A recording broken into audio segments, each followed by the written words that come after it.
Okay, got a nice little package here. This is the LDARC Tiny R7 series.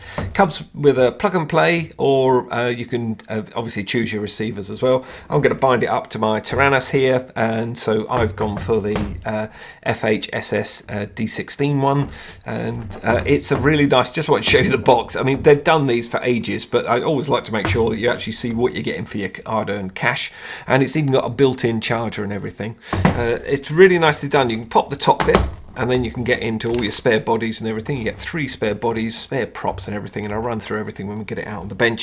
And then you can open the main area, and you've got loads of storage in here as well. So you've got the actual quad itself. It comes with 5 batteries in the advanced one, but there's loads of storage there for extra ones. And like I say, there's the access to the battery charger. And that's everything unboxed, and I really like the advanced combo ones. I think they're really good value for money because you've got 5 batteries, you've got all your spares and everything, and even if you've got a very similar quad and you could swap the props because they're just a 40mm prop, it's still nice just to have a complete set. You don't have to worry, and if you're new to flying, all you need is a transmitter, bind it up, and away you go. So onto the batteries, you get 5 of them in the pack. These are 450 milliamp hour, as you can see, and they're the 3.8, so they're the high voltage ones. And when fully charged, they'll be 4.35. You've got the micro 2mm connector on there, which is really normal on this sort of level of quad. You've got the quad itself, and it's 75mm from motor center to motor center on the diagonal. We've got 40mm props, as I said. We've got in BetaFlight, we've got the SPRACINGF3, and it supports turtle mode, and I'll run through that when we actually get it all bound up and everything. The VTX is 25 milliwatts, and it's 16 channel, and we change the channel and the band up here with this little button, so you don't have to take it off. On some of the other ones, they're a real pain to get into. Really nice and easy to do. Okay, I really like this setup with the VTX. It actually uses colours, and obviously it corresponds to actually a frequency as well. So at the moment we're on blue and then green, which is actually the frequency I set. I set all my quads at the same frequency if I can. It makes it easier on the goggles. You don't have to hunt around or anything. And I always set 5740 for no particular reason. It was just one I picked when I first got into this sort of lark. If you want to move on to the next one, you just simply press the button once, and then as you can see we've got blue blue, and then press it again, it will go blue white, and then so on. It just keeps going, and then it goes back to the beginning. I really like that setup. It might really explain why I like it, prefer colours, because I'm actually better at colouring than I am Sudoku with numbers, so that might be the answer. And it's an 800 TVL camera, 150mm field of view. I like the wider angle ones myself, but I know some guys don't. And it's all personal preference, all these things, and there's so much out there for us nowadays. We're really spoiled. It's got 8mm motors, so they're 820s, and it's 1600 kV. And with those size batteries, we should be getting some nice length of flight. You get a little bind tool here, which is really nice, so you don't put a screwdriver in or anything across the board, and the little bind area is just there, so you just literally just press that in with that. It's like I'm pretty sure that's like a darning needle or something or other, but it's nice of them to pop it in. Like I say, they seem to have thought of more or less everything here. To plug it into BetaFlight, we just use the micro USB there, and then we can plug it into the computer and then set our switches up, etc. Other things you get is a little meter here to actually check the batteries with. I really like these. They're really good, ideal if you're out in the field or anywhere else, to be honest, because they're quite accurate. Simply plug it in and you can see what level of charge you've got. The actual packet comes with explains the colours, but it does actually say it on there, and even I can read it, so even old geezers can read it without any problem. So if I just pop another one on there, I've played around with charging some up for the demo. And there we go, I found one. So you get these really bright LEDs, and as you can see, 4.3 when it's right at the end there, and then 4.2, 4.1, etc. But really nicely and easy, just plug it in. If you get in the red, you basically need to charge. So you get some spare anti-dampening in case anything falls off and you lose some bits and pieces. You've got some replacements there, which is nice, and a little the little grommets that go on, or little O-rings that sort of go on, hold the motor wires out the way, and the motors are plug and play as well. So I like these setups. I think they're really good. You've got a couple of spare leads there as well, so if this starts to go, if you get any discoloration on it, you can replace it as well. I've never had them go, but I have seen other ones that they have gone on, so keep an eye on those. Prop removal tool, so it saves wrenching the motor and everything, though it's not usually a problem on this sort of style, but you basically slide it in underneath and just lever it and off it comes. 3 complete sets of props, which is really good, and also, like I say, it's ready built, so you've actually got 4 sets of props. You've got the props that are already on there, 3 spare canopies, and obviously you've got the one that's built on as well.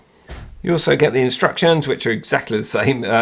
Tiny have been doing this for a while. LDARC, sorry, have been doing the Tiny range for quite a while, and it was King Kong before that.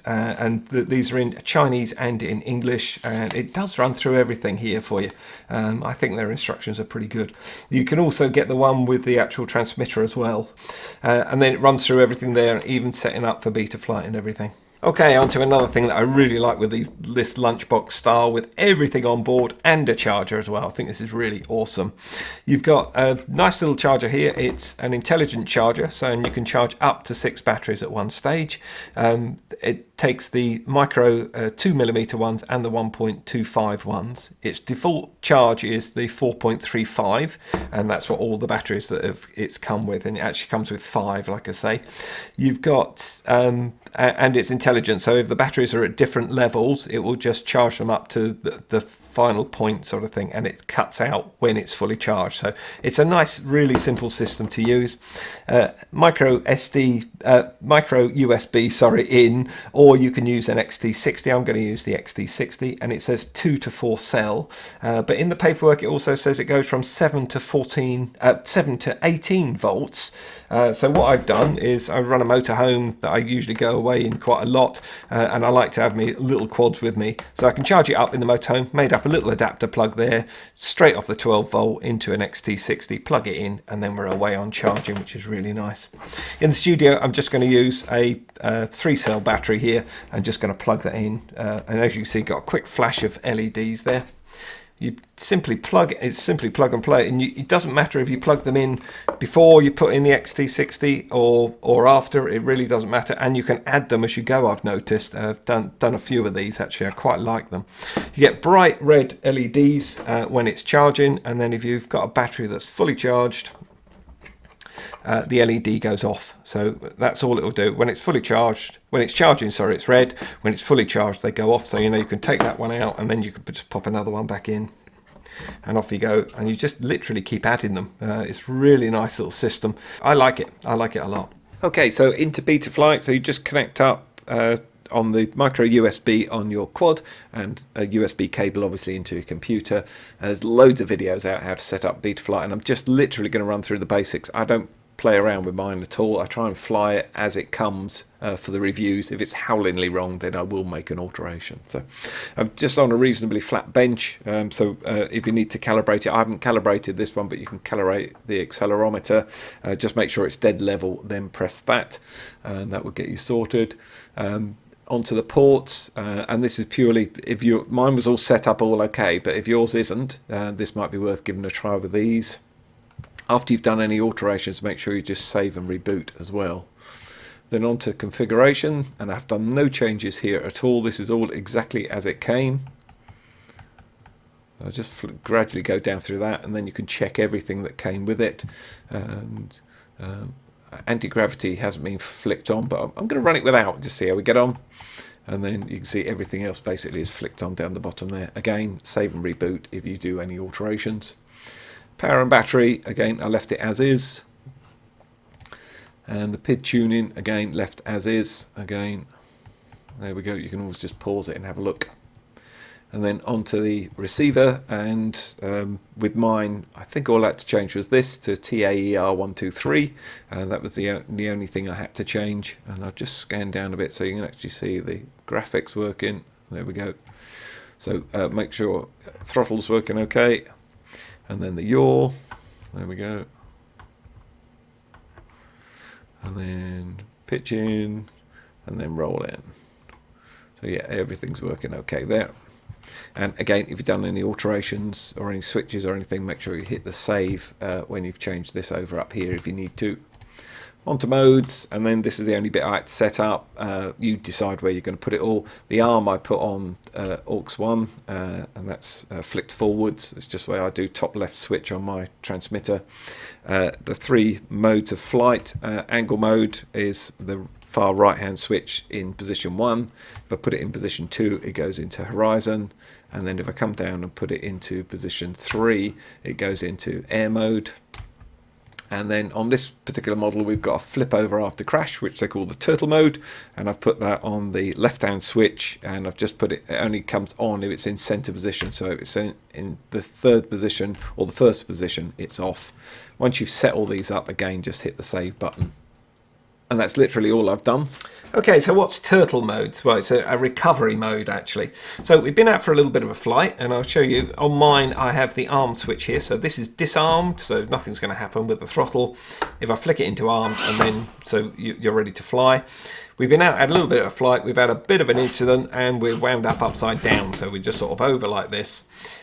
So you'd either have to walk over and pick it up, obviously, which would be a normal way of doing it, or you can use turtle recovery mode. So what I need to do is disarm the quad, flick on whatever switch you've set for turtle mode, and then flick it back on, and it will flick the quad back over.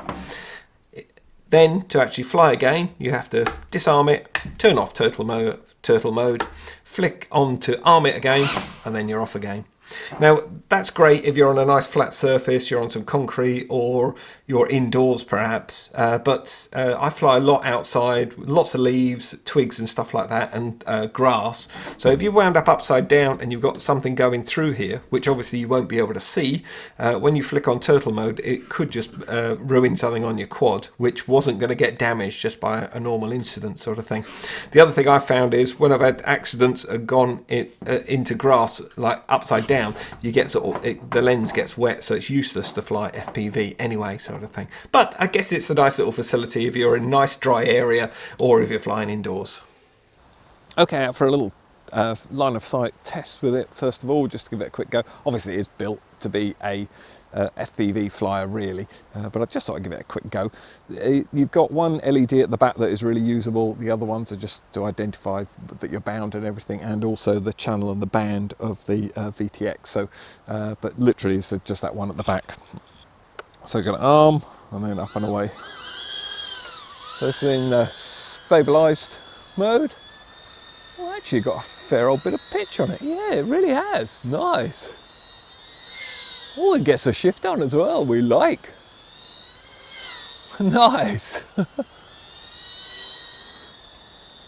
Cool. Oh, it looks like it could actually sort of flip. Yeah, it does. Whoa, nice. Whoa, yep, and typical sort of whoop style, sorry, induction style quad. There we go. Yeah, no, that actually flips, rolls, nice. Very good. Yeah, nice and gentle as well if you want. Whoop, yep, sorry. When it starts to come down like that, you really need to give it some forward stick. So I'm telling you, you're not even flying, but yeah, if you give it some forward stick, you can usually recover it quite easily then. But no, it's actually quite a nice little flyer. So I'm just going to pop it into a horizon. Yeah, it's actually a nice flyer. That's me with stick inputs that mucking that up. Yeah, it's pretty cool. And they're going to go into acro. Yeah, really nice actually. Whoop! That's better. Whoa, nice. That LED is just about usable. Whoa, there, that was my mistake. Oh, here we go. So we could try turtle mode. There's not too long a grass there. I don't think we're going to do any damage. So flick it into turtle mode, and there we are. Turn it off, and then back on, and we're up and away again. Right, enough of that. Let's go and have some fun with some FPV. Okay, so just going to see how we get on in stabilised first of all.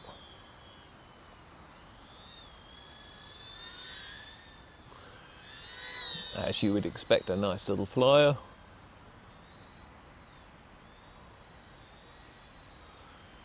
Really is nice actually.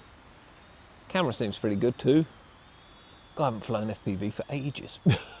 Just realised. I haven't actually done a lot of flying this year. It's been one of those years. Whoop, there we go. So that's typical sort of whoop, there we go again. If you're not giving it enough go, you tend to get that with some of the whoop style quads. Look, and she'll be as smooth as anything, and then all of a sudden she can just have that sort of hissy fit. So had it on a lot of them. Usually if you keep the power up, you're usually okay. But that's us in stabilised, which is really quite nice actually. Cool, I'm going to flick it into horizon. Not that it's something that I ever really use, to be honest, but I only do it on the reviews, I think.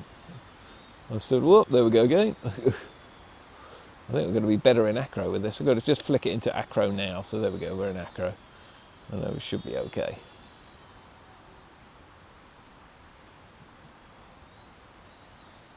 Whoa, no, it's still got that. Hey, it's does seem to be troubled by that. So I'm going to try the recovery. So I've disarmed, put the turtle mode on, armed, and there we go. Everything back off as I said before. Oh, there we go. No, it's actually okay. So we're still in acro.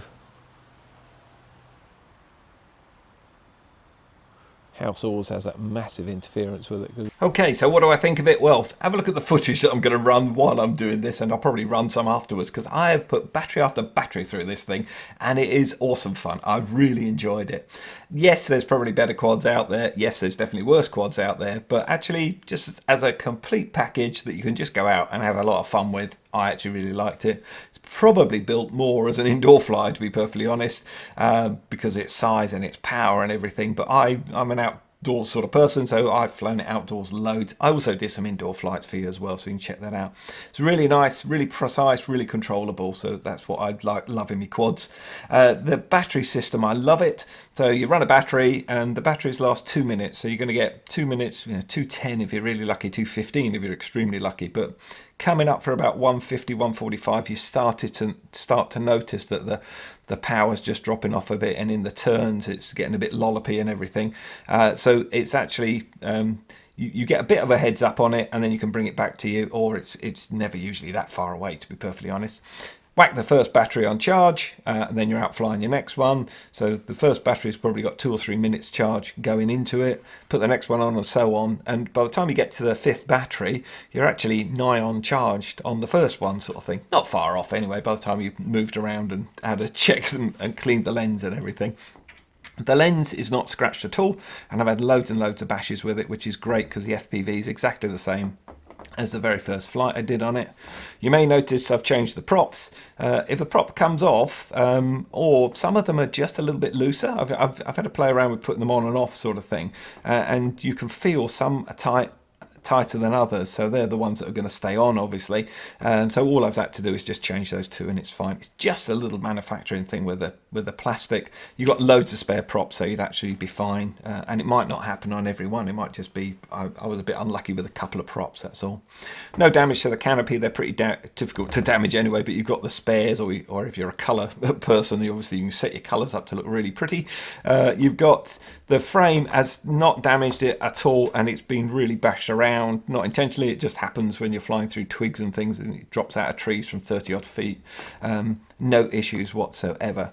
One bit of footage I'm going to show you. I did actually really want the turtle mode to work, because I've actually landed on top of the turf roof on top of the cabin. I wasn't exactly sure where it was, and I flicked the turtle thing, and it managed to flick back over, and I flew it off the roof again. So that was really good, and so I was very pleased with that. It does have its uses, but I'm just always a bit worried that if you got something stuck through here, or it's actually stuck, you could just ruin something. But to be honest, the few times I've used it, it's been absolutely fine. One time it wouldn't work, but it had thrown a prop, so therefore it just couldn't turn itself back over, and it wouldn't have flown afterwards anyway. So I really like it. I like the setup of it. The flying experience is superb in stabilised, and I just did not enjoy it in acro. Now, I can fly acro in air. I'm not proficient. I'm not like the top race guys and everything, but I can do it pretty competently, and I fly a lot of it. And actually, this just wasn't enjoyable, so I just kept going back to stabilised, and then I gave up with it, and I thought, well, why don't I just fly it the way it wants to fly? And that was in stabilised. I'm sure the techie guys could do something with the PIDs and change things around, but honestly, I wouldn't be bothered. So long as it flies well in one flight mode, I'm quite happy. And this flies really nicely and stabilised, really controllable, and really loads of fun, and certainly fast enough with the pitch and the roll on it as well, was more than enough for what it is, sort of thing. You do get the drops and the lollops with it, as you do tend to get with ducted fans, and all you have to do is keep the throttle up a wee bit more, and that usually eliminates that. I was getting full flights at the end of 2 or 3 flights after I'd sort of got used to it, and then I was doing whole flights without getting that lollopy bit until the power starts to drop off, and then you get this sort of lollop in and everything that's drop as it's sort of doing bank turns and things like that, and then you notice the battery's down, so it obviously just isn't getting enough power through. Now, Gearbest actually were really expensive on this package, and I have sent them an email, and they have emailed me back just before I went live with this, and they've dropped the price, and I think they're under most of the competitors now, so I always try and keep an eye on those sort of things for you, so it should be a good price if this is something that you want. I think it's a really nice little package. I think it's really good fun, and it flies really nicely and does what it's supposed to do. So I do hope you've enjoyed that. I'll leave you with some more footage, and I look forward to seeing you on the next one.